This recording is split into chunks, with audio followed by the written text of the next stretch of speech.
Any questions on any of that? How big is your team? We've got 18 people, yeah.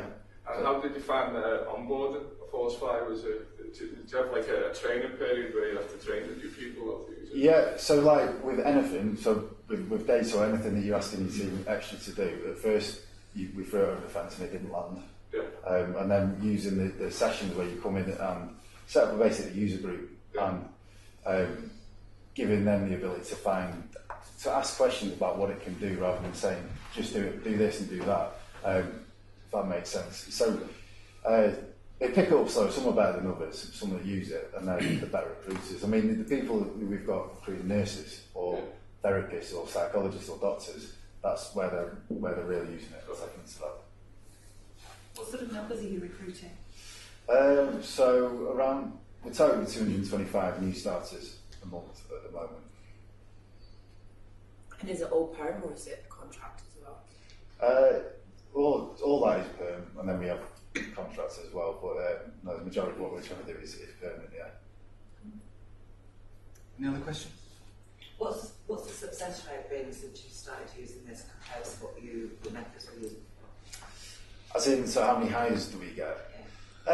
So it depends, and it's hard to gauge at this moment because we don't do everything through an ATS, if you like. So success rate in terms of the people who actually follow through our call to action through Jobs Award is 10 times what we get through a job board, or 9 times. We get like a 80-90% drop off from a job board to our ATS, but we get everybody. It then gets stored in the back office in the talent pool. The reason why it's hard to judge is because you might do a campaign where you get only 1 or 2 candidates who come through. If they become hires, then it doesn't really matter. But we then have a growing talent pool that the team can go back to. So as part of our resourcing process, stage 4 I think it is, they've got to go and source from the talent pool. So it becomes really useful. So I'll get back to you on effectiveness. Just one more. Yeah. Obviously that interaction you have with hiring managers, yeah, we found right across our client base, it's really hard to measure. Have you implemented any ways to sort of measure the value of that? Yeah, so we're starting to. So we again, go back to the resourcing process, which is what it's all about. We have a vacancy request form at the front, which is a new thing that I've introduced.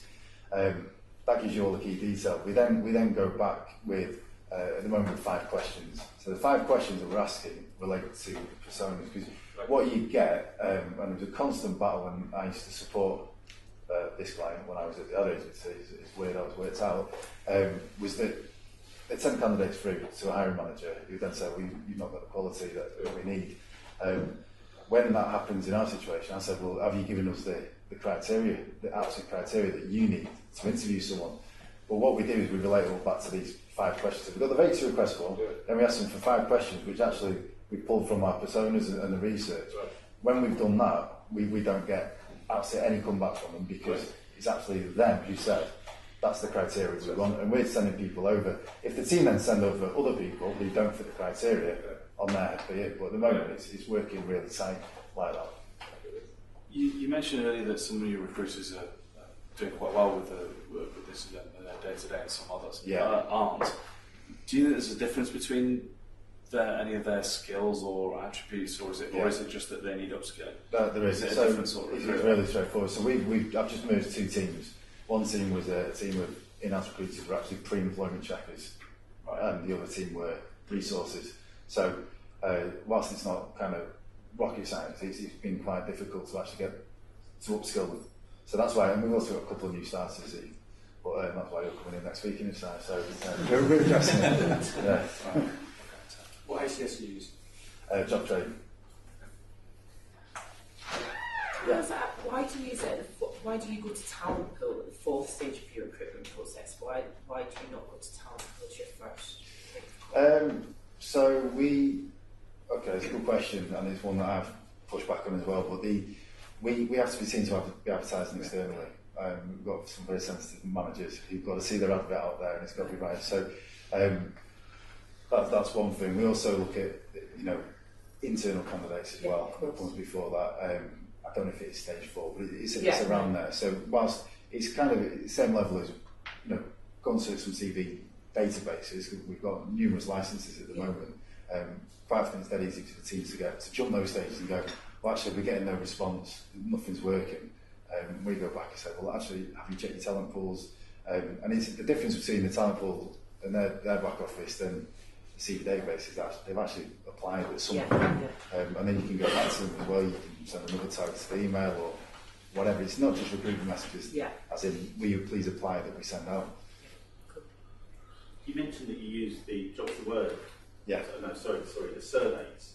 Yeah. Are you using the jobs to word surveys or your own internal surveys? So we've got our internal surveys. We're just starting to use these surveys for jobs to word. What sort of things are you using them for? So one is quite sneaky. So I've got one particular site who's pushes the blame to recruitment, and I know that one of the biggest issues around what they're doing is reputation. So I want to use the survey to actually prove that point. So I'm hoping that will do. The other thing is around the salary, benchmarking on benefits and that. And the other thing is just to see what people think about our brand. Because I came in here, I got banned for using AEVP, massive advocate for employee brand, but I want to be able to measure it. So one way is, you could do it through traffic to your website, for example, or an upturn in your KPIs on click-through rates, that kind of thing. The other way to do it is ask people externally. One option, again, I've sold this in previous life, is you get an external researcher to go and do market research and ask people, or on this occasion, we're going to use the surveys and hopefully get some good data. I mean, what I'd like to use the surveys for is tapping into for us, the doctors market, which at the moment we don't have the network because we're quite a new team. As a way to start building, just to be asking people, what do you think, or what would interest you, rather than would you consider Cygnet, because they might have never heard of us. Great. All Can right. I ask one question? Sorry, Yeah. what's been your biggest challenge when you've gone to the hiring managers and they've gone like to tradition? What's been the one that you've had to sort of won them over with? As in, we like to do things our way when they've said. Yeah, I mean, I work for City Western, so you get a picture, Yeah. pretty traditional. Yeah. So, let's go with the newspaper, Juliana. Okay, so let's see what you're saying.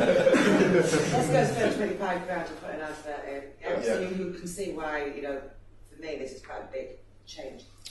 Yeah. So I'm pretty preemptive. I just wonder what. Yeah, so we've got pockets where people want to see their adverts in local press. And again, I go back to this point, data driving all the decisions, absolutely stand by it. And I've got, my background's actually a sales, new business type of background, weirdly.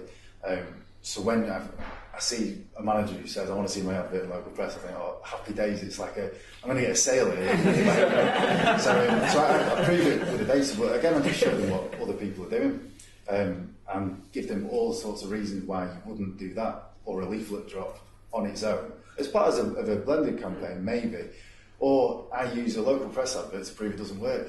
So I go, okay, yeah, we'll do it, and we'll also do this and this and this at the same time, and we'll test it. And guess what? It didn't work, and that's why the next manager, we're not doing local press. I just argue with them, basically. Yeah, I'm getting a reputation out as well. So Yeah, it's not a bad one. All right, thank you very much.